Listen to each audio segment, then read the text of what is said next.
Hi friends, welcome to our channel Pragya Bhumi.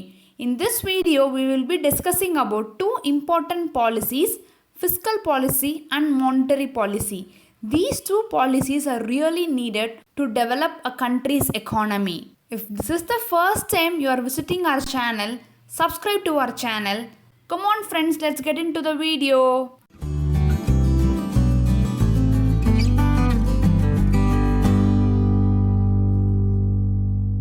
Before getting on to the video, let us start with a question. Why these policies are needed? I think you all remember about what happened in Venezuela years back. Venezuela faced a major economic crisis. That is, in the year 2015, the inflation rate in Venezuela was 181%. The next year, it was 800%. The following year, it was 4000%, and in 2018 it was 17 lakh percentage. Unimaginable inflation rate it has been developed into. That is, we can see in Venezuela the price of essential commodities was doubling every day. This situation is called as hyperinflation, where the prices of the goods spike high and also the value of money will be depreciating. To manage these kind of crisis situations, fiscal and monetary policy comes into picture. Here I have highlighted two main objectives of fiscal and monetary policy. First objective is price stability, that is the inflation control. This is really needed. Inflation is actually good for economy, but when it comes to hyperinflation, that is really bad.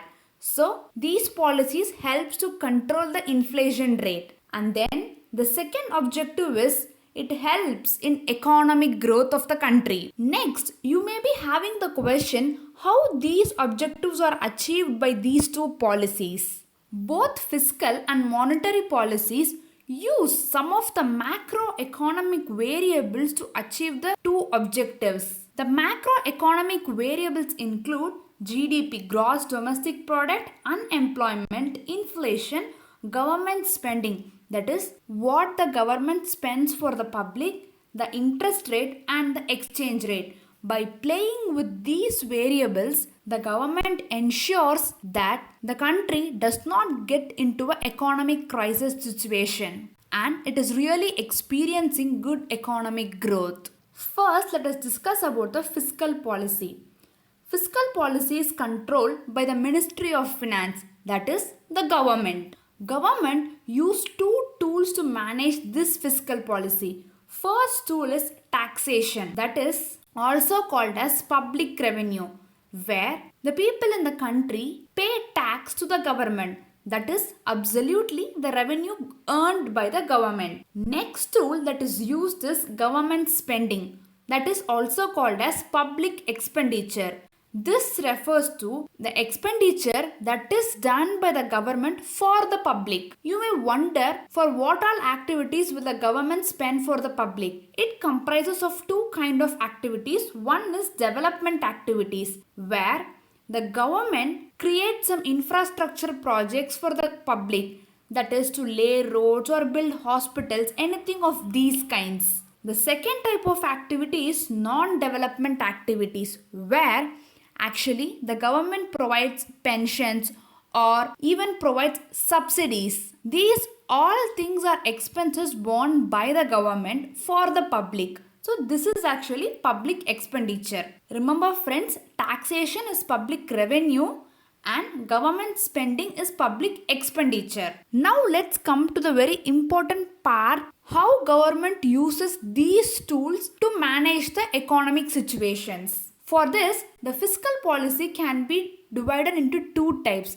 expansionary fiscal policy and contractionary fiscal policy. Let me give you a scenario, friends. Imagine there is recession prevailing around you and the economic growth is really very slow. That is, we are having a slowdown economic growth and also unemployment is prevailing all around. Basically, we can see the situation which we are facing now due to this pandemic. So here, which type of policy the government will take is expansionary fiscal policy. What will be done in this expansionary fiscal policy is government spending will be increased, whereas the taxation will be reduced. When the government spending gets increased, what will happen is government will invest into more projects like laying roads or building hospitals and many more infrastructural projects. And this will in turn create more jobs for the workers. You can even think about the migrant workers who got employed during this pandemic time. Automatically, employment will get increased. And then when taxation gets decreased, that is we public, the people has to pay less tax to the government. That means that people will be having more money in their hands. In turn, what will happen is they will start spending in buying many goods. So the demand will also in turn increase, and after that the supply will also increase because the people will invest in some or the other business and they will also start doing some production works. Overall, we can see that in expansionary fiscal policy, government spending will be enhanced, taxation will be decreased, leading to more supply, more demand, and employment will be created. This will help in bringing back the economic situation back to normal. Now imagine, friends, as the taxation is very much lower, people will be having more money in their hand, which means that they will buy more and more in goods, and so what will happen is inflation rate will keep on increasing. This may even lead to hyperinflation situations, what we saw in Venezuela. Not that much, but it will definitely lead to increase in price of goods. So at this time, people will become like panic. What to do? I am having money in my hand, but also the price of goods is rising high. So what to be done? At this time, the government will implement another type of measure called as contractionary fiscal policy. So when this will be implemented is whenever the hyperinflation prevails, that is to bring in the inflation under control. The opposite will happen, that is the taxation will be increased where the people has to pay more taxes to the government. And also the government spending will decrease. By adopting these measures, the inflation can be brought under control. What we have to remember is during recession or economic slowdown, expansionary fiscal policy will be followed, whereas to control the inflation rate, contractionary fiscal policy will be followed. Next, moving on to the monetary policy. This is controlled by the Reserve Bank of India. You may wonder how Reserve Bank of India will achieve the objectives as stated previously, that is the price stability and country's economic growth. So in monetary policy, what plays the major role is control of credit. By using this as the principal function, the economic situations will be managed. Before getting on to know about the details of monetary policy and what all measures they take, remember one thing. Reserve Bank of India lends money to other banks, and also the Reserve Bank of India borrows money from the other banks. So remember this scenario, and because it will be useful when we are seeing about different terms. As we saw in fiscal policy, even monetary policy is of two types, expansionary and contractionary. Expansionary monetary policy refers to increasing the money supply. That is, when money supply has to be increased, we all know during recession or economic slowdown, because people will not be having money in their hands. At that time, this will be done. And then moving to the contractionary monetary policy will be when inflation is going out of control, that is hyperinflation. Basically, to bring inflation under control, this contractionary monetary policy will be done, whereas the money supply will be decreased. Have this concept in your mind, friends, and proceeding we will see about different terms and how actually RBI controls the things to bring the economic situation under control. We will be seeing about 7 quantitative credit control measures, starting with the bank rate. Bank rate, by the name itself, we can understand that the rate at which the RBI lends money to other banks.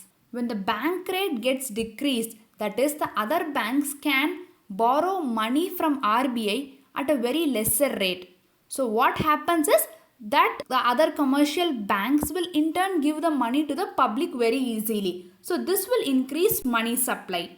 And alternatively, if the bank rate gets increased, that is, the other banks will have difficulty in getting money from the RBI. So even the lending capacity of the commercial banks will be affected and it will decrease the money supply. The next measure is open market operations.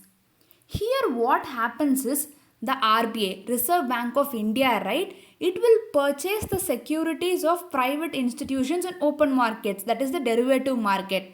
By this also the commercial banks will get money from the RBI because they are purchasing their security, right? So this will also lead to increase in money supply. Whereas on the other hand, if they are selling the securities, what happens is the money supply will be decreased. Next two measures we will be discussing about two ratios. First is the cash reserve ratio. This ratio is nothing but a particular amount of money that the banks, the other banks, right, it will give to RBI and RBI will have that money. So if cash reserve ratio is less means what happens is the other banks they will have more money in their hand and they can lend it to the people in the country. So it will increase money supply. But on the other hand, if cash reserve ratio increases, for example, a bank has to give more money to the RBI, then it will have less money in its hand so that it cannot lend to people, which will in turn decrease the money supply. The next ratio is statutory liquidity ratio. Actually, it is the RBI that fixed the statutory liquidity ratio for other commercial banks. So what it will tell is if a particular bank called as A bank is having this many liabilities and demands, in that a certain percentage has to be kept as liquidity assets. Not only in the form of cash, it can be kept even in the form of gold. This is basically to meet any unforecasted situations happen. The bank can use this money and pay it to the public. So if this SLR is decreased, what happens is the bank will have more money in its hand and it can circulate to the people in the country. Whereas if it's increased, what it has to do is the bank will have more of the money in form of like liquid assets and gold. It will be kept aside and that will not be circulated to the people, which will decrease the money supply. So remember friends, the cash reserve ratio, the money will be held with the RBI. That is, the commercial bank's money will be held with RBI. But whereas in SLR what happens is the commercial bank's money will be with themselves only. It will not be with RBI. Moving on to the next three important rates. First is repo rate.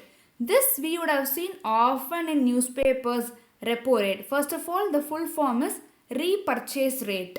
Repo rate refers to the rate at which the banks borrow money from RBI. You may wonder what is the difference between bank rate and repo rate. Bank rate is for long term, but whereas repo rate is for short term. If the repo rate gets decreased, what happens? The bank will get the money easily from RBI and in turn they will circulate the money to the people. If the repo rate gets increased, it will be difficult for the banks to get money from RBI. The same as we saw in the bank rate, but this is for the short term.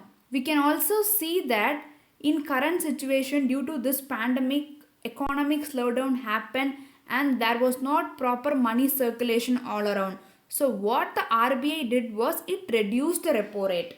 So we can see that friends, based upon the economic crisis we face, the RBI will keep on changing the rates, the measures, these called measures they play with. And next is the reverse repo rate. That is the exact opposite of repo rate, where the RBI will borrow money from the banks by lending some securities. It will tell that you keep the securities and you give me some money. So usually what RBI will do is it will fix a lower rate than the repo rate. That is, if the repo rate is around 4.5%, reverse repo rate will be 3.5%. Usually it will be like 100 basis point lower than the repo rate. When this reverse repo rate increases, what happens? It will be difficulty for the RBI to get money from banks. But on the other hand, banks will be having more money and it will be given to people. That is, the money supply will be increased. Whereas if the reverse repo rate get decreased, RBI will get money easily from the banks, right? And then the banks will not be having enough money to give the people in the country, so it will decrease the money supply. Okay friends, coming on to the last measure, what we see is marginal cost of funds based lender rate, MCLR. Before this rate got introduced, it was actually the base rate.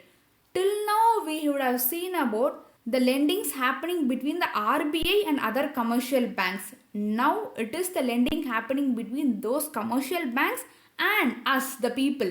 Okay, so MCLR got introduced in the year 2016. This MCLR will be fixed minimum by the RBI. That is, the RBI will say the commercial banks that you have to fix the minimum interest rate as some X percentage you have to fix it for lending to the public. One interesting thing about this MCLR is it will have risk based interest rate. That is, the interest rate will not be common for all the people. For example, imagine that Reliance company is borrowing money from a bank and also the Tata company is borrowing money from a bank. We all know that Reliance is a risky company compared to Tata. So what will happen is the bank, for example, take some X bank, it will charge more interest rate for Reliance because it is involved with so much risk. But when we take Tata, the interest rate will be little bit low due to its low riskiness.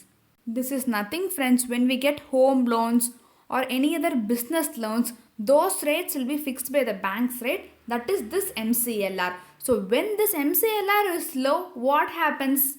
The money supply will get increased, that is more money will be given to the people. But when this MCLR gets increased, the lending will come down and also there will be decreased money supply. Make note friends, this MCLR is the lending happening between the bank and the people.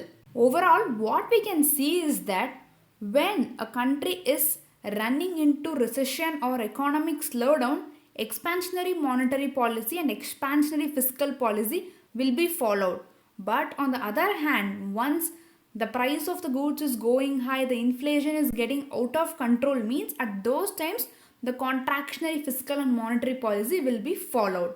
We can clearly see that is in the both the hands of the government and the RBI. With the tools they can play, the country's economy can be kept stable and these two objectives can be achieved, that is the price stability and the economic growth of the country can be achieved. Friends, in this video I hope you got a clearer understanding about the two policies.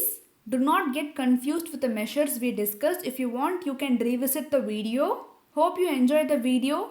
Give a thumbs up, and for more informative videos like this, subscribe to our channel.